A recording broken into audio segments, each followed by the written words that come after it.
Very good evening guys. तो अभी शाम का टाइम हो रहा है और इसके पहले ही जस्ट मैंने एक ब्लॉग को एंड किया है और ये सेकंड ब्लॉग जो है वो मैंने स्टार्ट कर लिया है।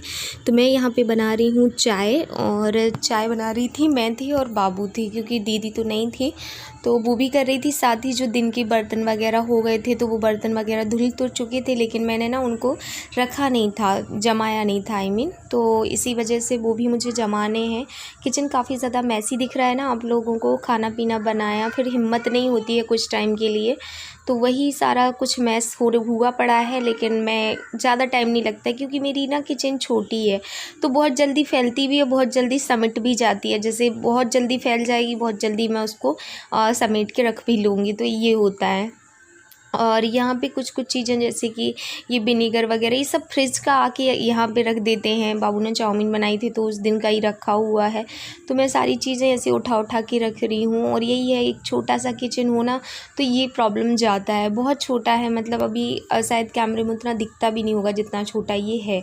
तो बस यही है, मैंने चाय को अभी तो स्लो पे रखा है, लेकिन बाबू थोड़ी देर के लिए कहीं चले गए थे, हाँ ओके मैंगो लेने चले गए थे, तो उसके चक्कर में फिर मैंने क्या किया कि चाय बंद कर दी थी।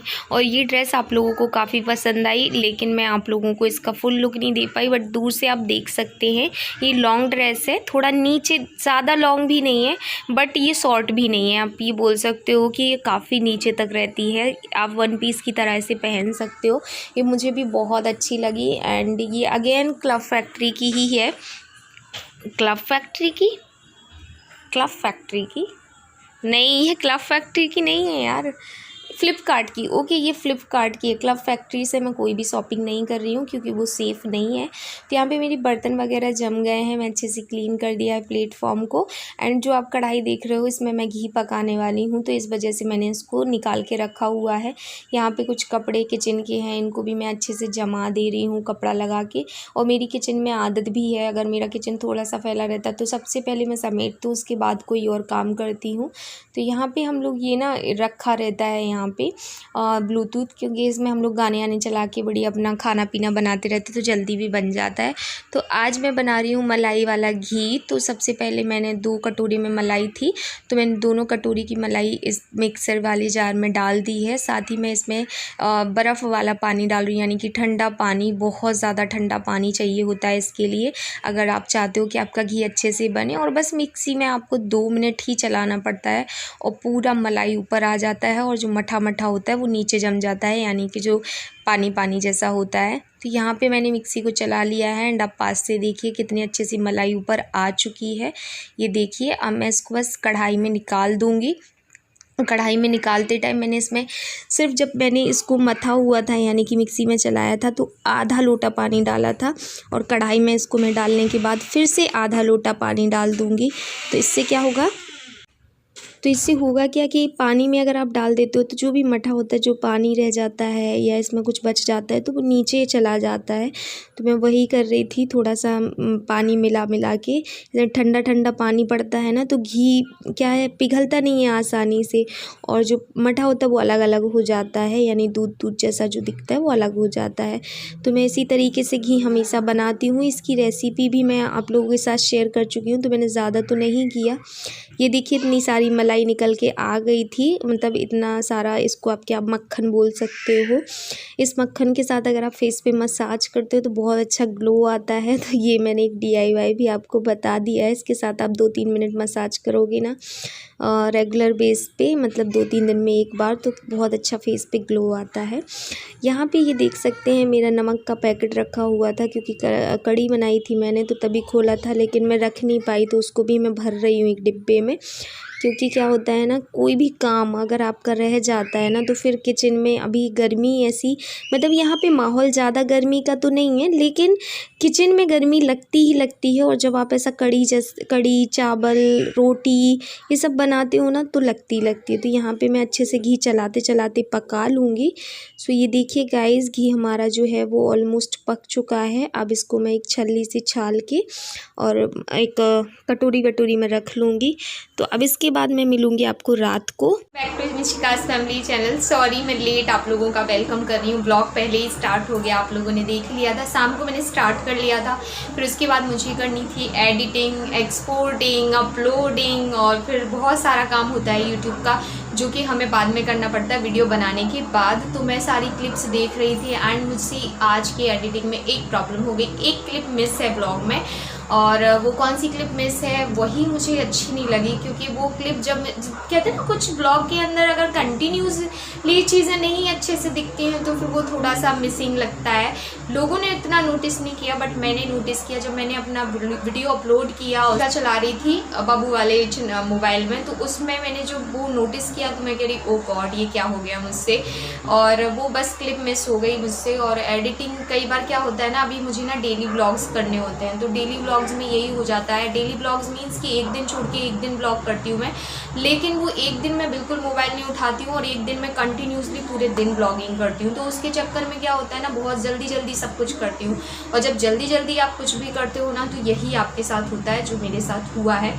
सो खैर कोई बात नहीं, आप लोगों ने उतना नोटिस नहीं किया और गलतियां हम इंसान से होती हैं। आगे से मैं ध्यान रखा करूँगी, जब एडिटिंग किया करूँगी तो शुरू से एंड तक देखा करूँगी कि कहीं मैंने कुछ गलती तो नहीं कर दी।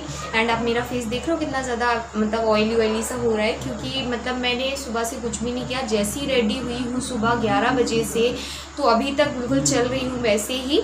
लिपस्टिक भी पूरी रिमूव होने पे आ गई है। मैं बना रही हूँ खाना।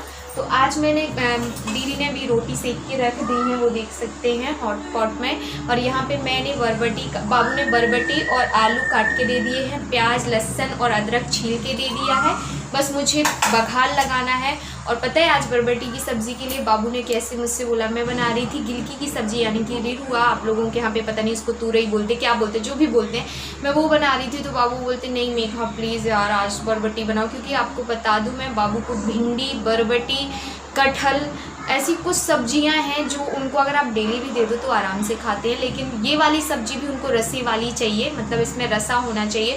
तो मैं वही बनाने वाली हूँ। उसकी रेसिपी मैं क्विकली आपको शेयर करती हूँ आपके साथ, ताकि आप लोग भी देख लें एंड आप लोग भी अपने घर में ट्राई करें, क्योंकि बाबू को इतनी ज़्यादा पसंद है। तो आप लोग ट्राई करके देखना अच्छी लगती भी है या फिर बस ऐसे ही पसंद है। वैसे मैं बता दूँ बहुत अच्छी लगती है। और ये मैंने यहाँ पे घी निकाल लिया है, ये देख सकते हैं इतना सारा घी निकला हुआ है, ये देखिए। और ये आराम से हमारा 8 से 10 दिन के लिए चल जाएगा और फिर 8-10 दिन बाद हम फिर बना लेंगे, क्योंकि इस घी को हम सिर्फ और सिर्फ रोटी में यूज़ करते हैं। पूड़ी पराठे के लिए मैं दूसरा घी यूज़ करती हूँ। तो यहाँ पे मैं मसाले के लिए एक प्याज ले रही हूँ। इस सब्जी में मसाला कितना डलता है अंदाज से मैं बता देती हूँ। यहाँ पे आपको ये 5 से 6 लहसुन की कलियाँ लेनी है, एक इतना अदरक का टुकड़ा लेना है,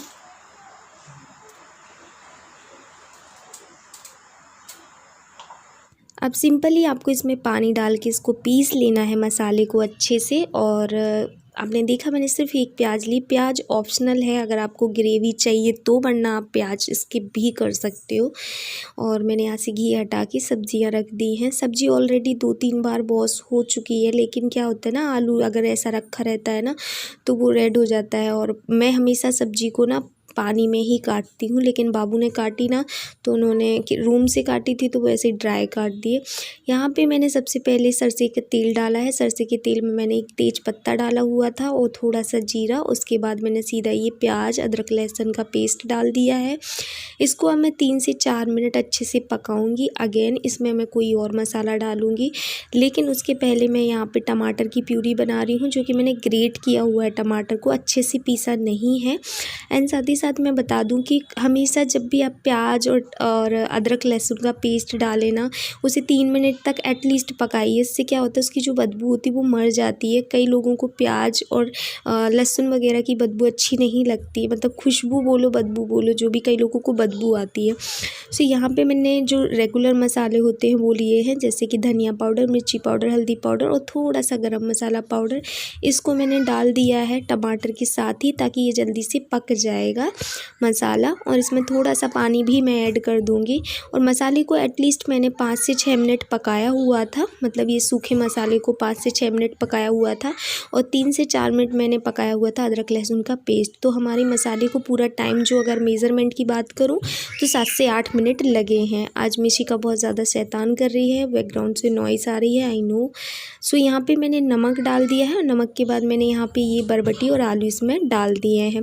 अच्छे से आपको मिलाना है, और गाइस आपको कम से कम 3 मिनट 4 मिनट तक इसको इसी तरीके से भूनना है सब्जी को मसाले के अंदर, ताकि मसाला सब्जी में अच्छे से मिल जाए।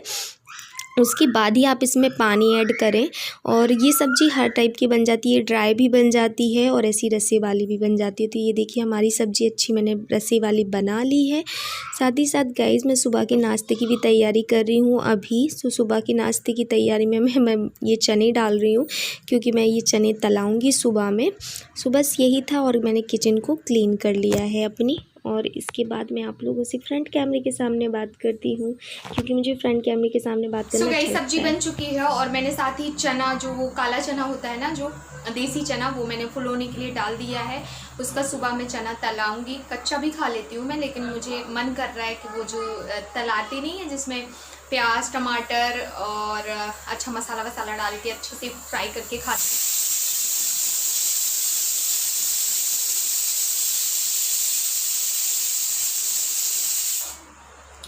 तो वो मैं सुबह करूँगी, और सुबह मैं ज़रूर से करूँगी। एंड अभी सब्जी बन गई है, डिनर करना है।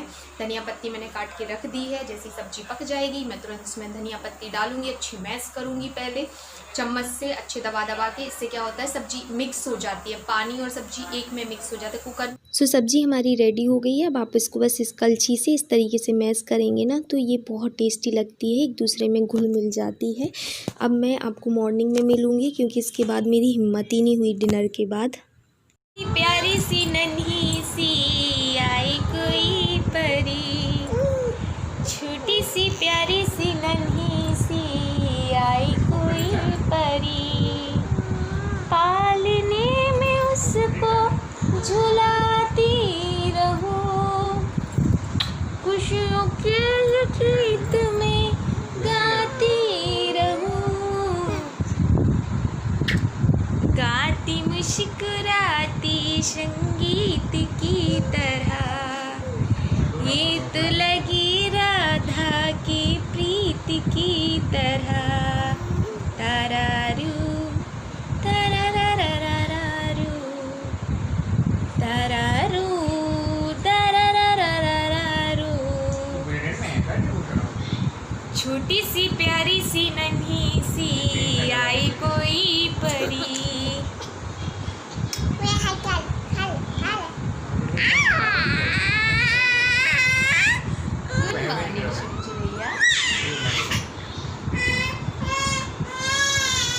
सो गाइस यहाँ पे बाबू खाना बना रहे हैं, दाल चावल, और मैं जा रही हूँ नहाने के लिए। तो मैंने कहा थोड़ी सी क्लिप ले लूँ, और वही बना रहे हैं आज का खाना। Very good afternoon guys. तो अभी आफ्टरनून का टाइम हो रहा है, और मैं आ गई हूँ नहा के। आज मैंने यहाँ पे पहना हुआ है सिर्फ एक टी शर्ट है, और नीचे मेरा शॉर्ट लोवर है। और उसका रीज़न सिर्फ ये है कि आप सभी को पता है मैं एक दिन में 2 ब्लॉग करती हूँ, लेकिन कल मैं ब्लॉग एंड नहीं कर पाई, तो आज मैं एंड करने बैठी हूँ। और क्या बोलते, बाबू ने खाना बना लिया था, आप लोगों को मैंने दिखाया था किचन का छोटा सा क्लिप। खाना बना रहे थे वो, उन्होंने दाल चावल बना लिए थे, क्योंकि उनका कहना था कि तुम रेस्ट करो। लेकिन उनको फिर जब मैंने बताया कि आज मुझे इंस्टाग्राम पे लाइव भी जाना है और वीडियो का एड भी करना है, तो फिर वो बोले कि आज तो तुम्हारा पूरा दिन ऐसे ही जाने वाला है। वैसे भी क्योंकि जिस दिन मैं रेस्ट करती हूँ उस दिन मैं एडिटिंग तो करती हूँ, तो जिसकी वजह से वैसे भी मेरा थोड़ा सा दिन बिजी हो जाता है। तो फिर अभी कुछ नहीं, अगर आप लोग मुझे इंस्टाग्राम पे फॉलो नहीं कर रहे हैं तो करिए, क्योंकि मैं वहाँ पे हर 1-2 दिन में लाइव आती हूँ और बहुत सारी बातें भी करती हूँ। साथ ही साथ मुझे आज आप लोगों के साथ कुछ शेयर करना था। 1-2 महीने से ना मुझे ना कुछ कमेंट्स आते हैं, और जो अच्छे भी होते हैं, बुरे नहीं बोल रही हूँ, अच्छे हमेशा वो अच्छे ही होते हैं। लेकिन कई बार क्या होता है कि आपको ऐसा फील होता है कि लोगों को ऐसा सोच रहे हैं, तो वो ऐसा क्यों सोच रहे हैं। अब जैसे कि एक कमेंट मुझे जो बहुत ज़्यादा आता है वो ये होता है कि दी आपको ना बुरा मत मानना, आपको ना बेबी गर्ल होगी। तो पहली बात तो ये कि चाहे बेबी गर्ल हो चाहे बेबी बॉय हो, कोई फ़र्क नहीं पड़ता, मुझे तो कोई फ़र्क नहीं पड़ता, है ना। दूसरी बात ये कि बुरा मानने वाली कौन सी बात है, जो भी हो जाए तो गॉड गिफ्ट है ना, इसको आराम से एक्सेप्ट करो ना, चाहे वो बेबी बॉय हो या बेबी गर्ल हो। अब इसी बीच में ना मुझे कल एक कमेंट आया जब मैंने घर का शेयर किया कि घर चेंज कर रही हूँ, क्योंकि हो सकता है मेरी डिलीवरी यहीं से हो और मुझे प्रॉब्लम हो सकती है क्योंकि मैं 3rd फ्लोर पे रहती हूँ। तो मुझे एक कमेंट आया मेरी सब्सक्राइबर शिवानी महाजन, उनका कमेंट ये आया कि आपके ससुराल वाले आपको प्रेशर डाल रहे हैं कि आपको ना बेबी बॉय हो। ये मैं बहुत अच्छे से जानती हूँ क्योंकि यही मेरे ससुराल वाले कर रहे थे। मुझे सुन के इतना दंग लगा कि यार कैसे ससुराल वाले हैं, मतलब कि कैसे प्रेशर डाल सकते हैं कि बेबी गर्ल हो या बेबी बॉय हो। हमारे हाथ में थोड़ी होता है, ये तो ऊपर वाले के हाथ में होता है, उनको क्या देना है क्या नहीं देना है। तो ऐसे लोग भी होते हैं। और उन्होंने फिर जब उन्होंने नीचे लिखा कि हाँ मुझे पता है कि आप ये आपका तो सोचना है, क्योंकि उनका ये ज़्यादातर कमेंट आता है ना, तो मैंने उनको एक बार रिप्लाई किया था। मैंने कहा देखो चाहे जो भी हो जाए अच्छे से हो जाए, बस यही चाहती हूँ। तो उन्होंने बोला जबकि आपको कोई फ़र्क नहीं पड़ता है, और मैं आज से 4 महीने पहले मैं मेरे ससुराल जा रही थी कि वहाँ पे मेरी अच्छे से टेक केयर हो जाए, लेकिन वहाँ पे मैं नहीं गई क्योंकि मुझे पता चला कि मेरी सास चाहती थी कि बेबी बॉय होना चाहिए। मतलब कहने लगी, तो मुझे इस चीज़ का बुरा लगा और मैं नहीं गई। मुझे इतना बुरा लगा कि बेचारी इस लॉकडाउन में, मैं जानती हूँ कितना टेंशन होता है इस लॉकडाउन में, इंसान कैसे तो अपनी एक एक दिन निकाल रहा है। प्रेग्नेंट वुमेन बार बार ये बात तो सोचती ही होंगी, जब जब उनकी सास का कॉल आता होगा या बात होती होगी तब तक वो इंसान उस बारे में सोचता होगा और उसकी कैसी कंडीशन होती होगी। मुझे बहुत ज़्यादा बुरा लगा उनके लिए, और मैं उनको सिर्फ इतना बोलूँगी, अगर आप मुझे देख रहे हो शिवानी, तो मैं आपको सिर्फ इतना बोलूँगी, टेंशन मत लो। कई लोग आज की दुनिया में भी ऐसे होते हैं जिनकी सोच इतनी घटिया होती है, और अगर ऐसे ससुराल वाले हैं ना, तो भैया इनसे तो मैं दूर ही रहने को बोलूँगी। क्योंकि एक औरत होगी, ये एक औरत नहीं समझ पा रही कि ये हमारे हाथ की चीज़ नहीं है, तो फिर कौन समझेगा। लेकिन आप टेंशन मत लो, सब ठीक हो जाएगा, समय के साथ साथ सारी चीज़ें ठीक हो जाती हैं। ईश्वर करे आपको बेटा ही हो जाए, ताकि आपकी सास की भी इच्छा पूरी हो जाए और आपका भी बच्चा अच्छे से हो जाए, बस यही मैं चाहती हूँ। लेकिन अगर आपको ऐसा फील होता है कि मेरे ससुराल वाले मुझे प्रेशर डाल रहे हैं, तो ऐसा बिल्कुल भी नहीं है। मेरे ससुराल वाले मुझे कोई प्रेशर नहीं डाल रहे हैं। उनका सिर्फ कहना ये है कि अच्छे से हो जाए, जो भी हो जाए, चाहे लड़की हो चाहे लड़का हो, अच्छे से हो जाए। और यही मैं आप सभी से बोलूँगी कि आप लोग मेरे बैठने उठने से एक अंदाज़ा लगाते हो कि आपको बेटा होगा या बेटी होगी, तो मैं यही बोलूँगी जो भी हो बस अच्छे से हो जाए, इस चीज़ की दुआ करना। चाहे बेटा हो चाहे बेटी, मुझे कोई फ़र्क नहीं पड़ता। 1% कभी कभी लगता है, जैसे मिशिका जब बोलती है मम्मा भैया चाहिए, तब लगता है कि चलो ठीक है यार बेटा हो जाएगा।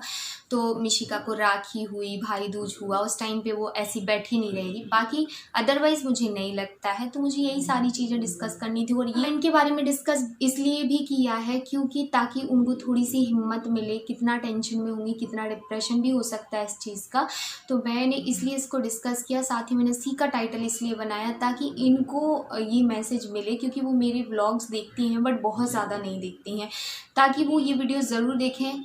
क्योंकि उन्होंने कल ही ये कमेंट किया है, तो उनको ये पता है कि ये वीडियो मैं इन्हीं के लिए बना रही हूँ।